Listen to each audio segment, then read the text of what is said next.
Welcome back to Raid Guides in a Trenchcoat featuring the Everkeep Extreme. Zerolja, Father of the Year like 6 years running. Why do red mages make bad healers? Because they 1, 2, 3, 4, 5, 6, 7... Resonate!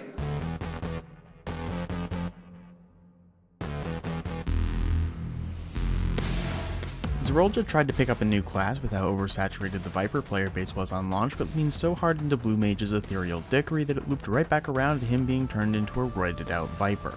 The marker dance you want here is only DPS support partner stacks, and if the party lead starts asking for light parties too, then you should absolutely realize that your goldfish is drowning, or remember that you have static in 6 minutes and get the fuck out of there. Light parties for that as of yet undisclosed mechanic is an okay way to solve it, in the same way that it's okay to pour the milk into the bowl before the cereal. But you're here for that big dick strategy, that long schlong tactic, that meat stick maneuver. More on that after this level 97 Alchemist Liquid Viagra kicks in. After the opening raid wide, Zerolja will smack the ground to spawn some shit-stained telegraphs for his upcoming attack pattern, and if it looks like a little poo-woo streak is pointed in your general direction, maybe get out of the way.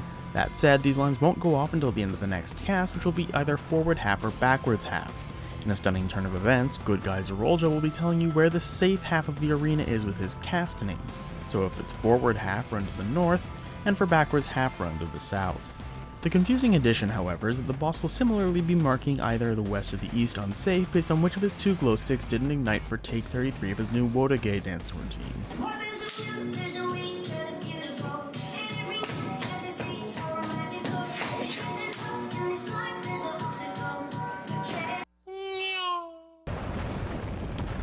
In a backwards half pattern, you'll do the intuitive, be as far away from the glowing bits as possible, but in a forward half pattern, you'll need to line yourself up with the glowy sword because he's going to do some mid-air gymnastics that end up turning his swords around. Find the tiny spot that satisfies all 3 safe zones and stack up before returning to the south. Zerolja clearly had a little bit too much of the Alexandrian synthetic Taco Bell and is going to lay down some more skid marks, but this time with tank tethers instead of cleaving 90% of the arena. With a common rabble, that means that we should group up somewhere safe in the south where the tanks can come and get their tethers, and the tanks should come and grab their main character syndrome IVs and point them somewhere else. The arena will then get shrunk down to be smaller than Tataru's contribution to the story or the Scions, and then similarly multiply like all Lalafells do, through the painstaking process of mitosis, which will result in 4 carbon copies of the platform that you're standing on.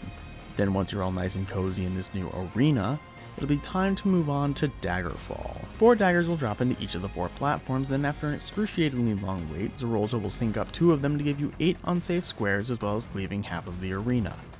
I usually find it's easiest to try and figure out if all, any, or none of the central 4 squares are safe before not getting reamed by the sword, but hey, if all 7 of your teammates are standing in one place, then what are the odds that they're wrong? Then while you plunk your way through the 2-minute burst window, you'll need to read these new Morrowind and fire tethers as well as these good old crossing blue tethers. Daggers sent through the fire tethers will blow up to be wider than a family of 4 walking on the sidewalk while you're trying to make it to your doctor's appointment at the 2:30 p.m. showing of the Spy Family movie, and daggers with wind tethers knock you out of the way like the some impatient asshole hell-bent on souring the mood for your family vacation. This means that for fire tethers, be in the column furthest away from the tethered one, and for wind you want to be right on the edge of the wider section, or just use a knockback mitigation where you'll get absolutely baited by how early they telegraph. As for the rows, there will be 2 daggers which will be crisscrossed around, so just find a safe endpoint and stick to it. After the tethers resolve, you'll be given these yellow peeps of part, and you'll need to scatter it into different tiles, and whichever 2 of you get snapshot on the same tile are going to end up with the same chiropractor. Survive a raid wide, and then you'll be back on the large platform. I hope you saved room for dessert because you're all going to Krispy Kreme. 16 swords drop into the arena which won't do any damage until they're bisected by one of these presiding green lines. Every time this line comes in contact with a sword, it'll activate whichever mechanic it's displaying. Pull up to drive through to avoid the donuts, and steer clear of the donut holes as drive by. Standing between the donut holes is safe, but if you find yourself caught between these double Ds, then it's death by snoo-snoo for you. On the 3rd strike of Crispiness, Zerolja will remind you that he can do mechanics too and utilize another forward-backward strike glowing sword combo. This will leave exactly 1 sword entirely safe while making 3 swords half safe. Cram yourselves inside of the oncoming donut, narrowly avoid the point blank, or eat up to 4 Vuln stacks of the Tim Hortons out in the boonies. It'll only be a tin bit of damage if you piss all over the ground first, but you're more than likely going to want to keep that bladder full for the Python ploy. Dodge the last few lines of donuts and holes before lining up in order of girth with Fizz ranged and casters at the tip of this phallic conga and tanks side by side at the base. Everyone gets a life preserver which they need to pop between themselves and their teammates like one of those strangely intimate corporate icebreakers. You know, the ones where people do all the pelvic thrusting against the balloons as rubbing up against their other coworker's ass? Can't call HR because they're probably the ones who suggested it.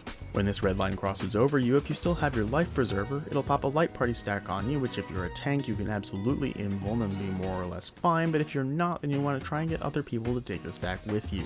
The tank will join the first melee player, and then once your life preserver has been dealt with, you should join the mob and use communism to lighten the strain on your health bars. That said, if anyone tries to cut you in line, then they'll find out just how similar magic bones and asphalt taste.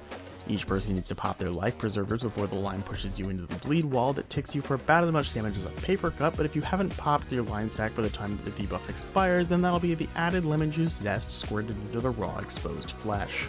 Shake off some tank buster shenanigans and then you'll be heading right back to the small platforms. Shortly after the grand shrinking, the stage will double itself and either all the DPS or all of the support will receive enum stacks. The part that's not immediately obvious about these is that they're all makeshift catapults looking to use the unmarked partners as paratroopers to infiltrate the opposite platform. Line yourselves up rank and file to fly yourselves over and then watch for the massive broadswords that drop into the arena.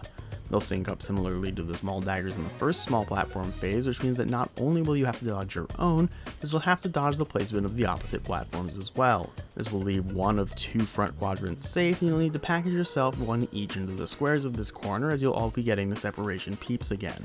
If you're a ranger or a healer and the safe spot is on the relative right of your platform, don't get blindsided by this massive cyclone that's going to spawn into your personal space like a chronically single TSA officer. Zerolja will then do his front-back lightstick combo again where one of the two platforms won't have any safe spots and that crew of players should run into the green cyclone on the exact angle that they want the TSA to spit them back out. They'll make their connecting flight across to the other platform before getting put on the do not fly list by this wind vole, making it so that they can't cross back without being absolutely mauled by security. Dodge into the safe spot where the front row is always bad, and then huddle up for multiple hits of a line stack leading into DPS support chains. Since one of the groups can't mine the gap, the group who hasn't yet will need to cross the pond to stretch the tethers before the timer expires. Worst case scenario, missing your connecting flight and being flung off the edge does count as you being far enough away to break the chain. You'll all get knocked up right in the middle of your 2-minute burst window because fuck you, that's why, and then it's back to the large platform for another cycle through the Krispy Kreme drive-thru. Mind the swords again, and this time it'll only take 2 strikes for the boss to telegraph a left or right attack, but instead of doing a front back, it will also have an added in or out. Avoid the glowing sword in his hand and the 2 glowing swords on the ground, all while watching your calorie intake. Now that everyone is scattered to the wind to avoid the in-out mechanic, tank tethers will rear their ugly heads again and the tanks will need to sprint around to each collect one while everyone else runs blindly around continuing to dodge donut mechanics in a beautiful depiction of a person is smart but people are very, very excruciatingly dumb. Point your tether away from the village idiots, you hero of legend you. Once the tethers go off, the rest of the phase resolves just like before. This leads into another Wang Gambit, where the only difference is that the boss will do 3 half-room cleaves as the light party stack presides down the arena. This denotes that you'll need to dodge to the left, tank relative, and this denotes that you'll need to dodge to the left, phase range relative. Then the ongoing custody battle over the player's attention continues as you get brought back to the small platform. This is all predominantly repeated mechanics, and prior to the Savage Gear coming out, this is right around where clears were happening. You'll get another Daggerfall sync puzzle but without all the half-room cleave nonsense, leaving 8 of the squares to actually be safe. This is great because to replace the half-room cleave are more of the stand-in-your-own tile peeps leading into another multi-hit line stack. You'll then get a completely unchanged Earthless Wind and Fire dagger phase, and then one last Battle Buster of a front or back, left or right mechanic. Scale back his health until you scar that Mufasa, and then, congrats! You've completed the Everkeep Extreme. Honestly, Zerolja should've just quit when he lost his fleet to Dragon. Dragon these nuts on your face, Kupo. Go watch a real guide.